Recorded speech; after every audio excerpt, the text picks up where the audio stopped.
at the Urban League Convention. These are all the pillars upon which communities are built. And yet, we've been reminded recently that all this matters little if these young people can't walk the streets of their neighborhood safely. If we can't send our kids to school without worrying they might get shot. If they can't go to the movies without fear of violence lurking in the shadows.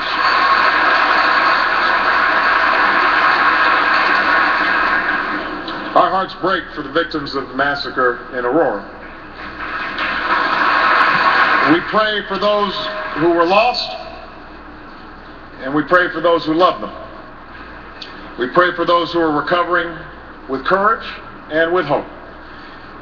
And we also pray for those who succumb to the less publicized acts of violence that plague our communities in so many cities across the country every single day. We can't forget about that. Every day. In fact, every day and a half, the number of young people we lose to violence is about the same as the number of people we lost in that movie theater. For every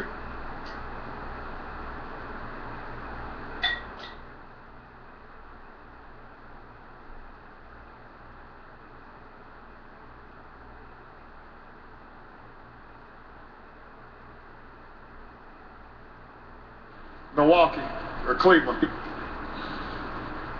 Violence plagues the biggest cities, but it also plagues the smallest towns.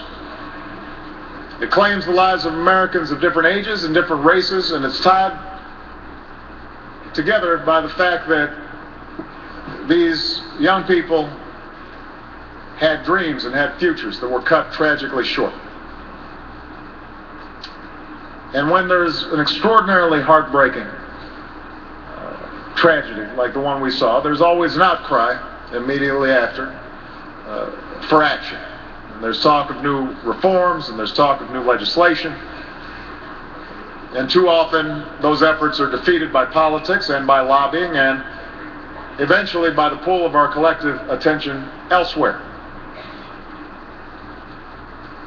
But what I said in the wake of Tucson was we were going to stay on this persistently.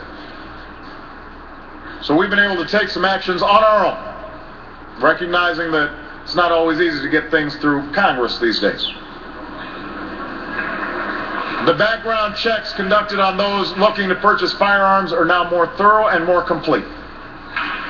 Instead of just throwing more money at the problem of violence, the federal government is now in the trenches with communities and schools and law enforcement and faith-based institutions, with outstanding mayors like Mayor Nutter and Mayor Landrieu, recognizing that we are stronger when we work together.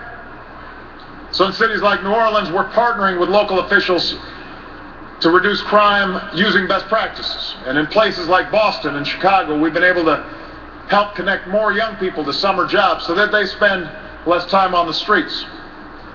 In cities like Detroit and Salinas, we're helping communities set up youth prevention and intervention programs that steer young people away from a life of gang violence and towards the safety and promise of a classroom. But even though we've taken these actions, they're not enough. Other steps to reduce violence have been met with opposition in Congress. This has been true for some time, particularly when it touches on the issue of guns. And I, like most Americans, believe that the Second Amendment guarantees an individual the right to bear arms. I think we recognize the traditions of gun ownership that passed on from generation to generation, that hunting and shooting are part of a cherished national heritage. But I also believe that a lot of gun owners would agree that AK-47s belong in the hands of soldiers, not in the hands of criminals.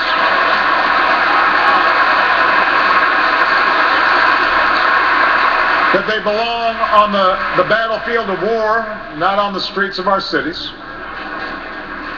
I believe the majority of gun owners would agree that we should do everything possible to prevent criminals and fugitives from purchasing weapons. that we should check someone's criminal record before they can check out a gun seller, that a mentally unbalanced individual should not be able to get his hands on a gun so easily. These steps shouldn't be controversial. They should be common sense. So I'm going to continue to work with members of both parties and with religious groups and with civic organizations to arrive at a consensus around violence reduction. Not just of gun violence, but violence at every level, on every step. Looking at everything we can do to reduce violence and keep our children safe, from improving mental health services for troubled youth to instituting more effective community policing strategies. We should leave no stone unturned and recognize that we have no greater mission as a country than keeping our young people safe. And coming up, we'll have more from the president speaking at the National Urban League Convention in New Orleans, Louisiana. Stay tuned.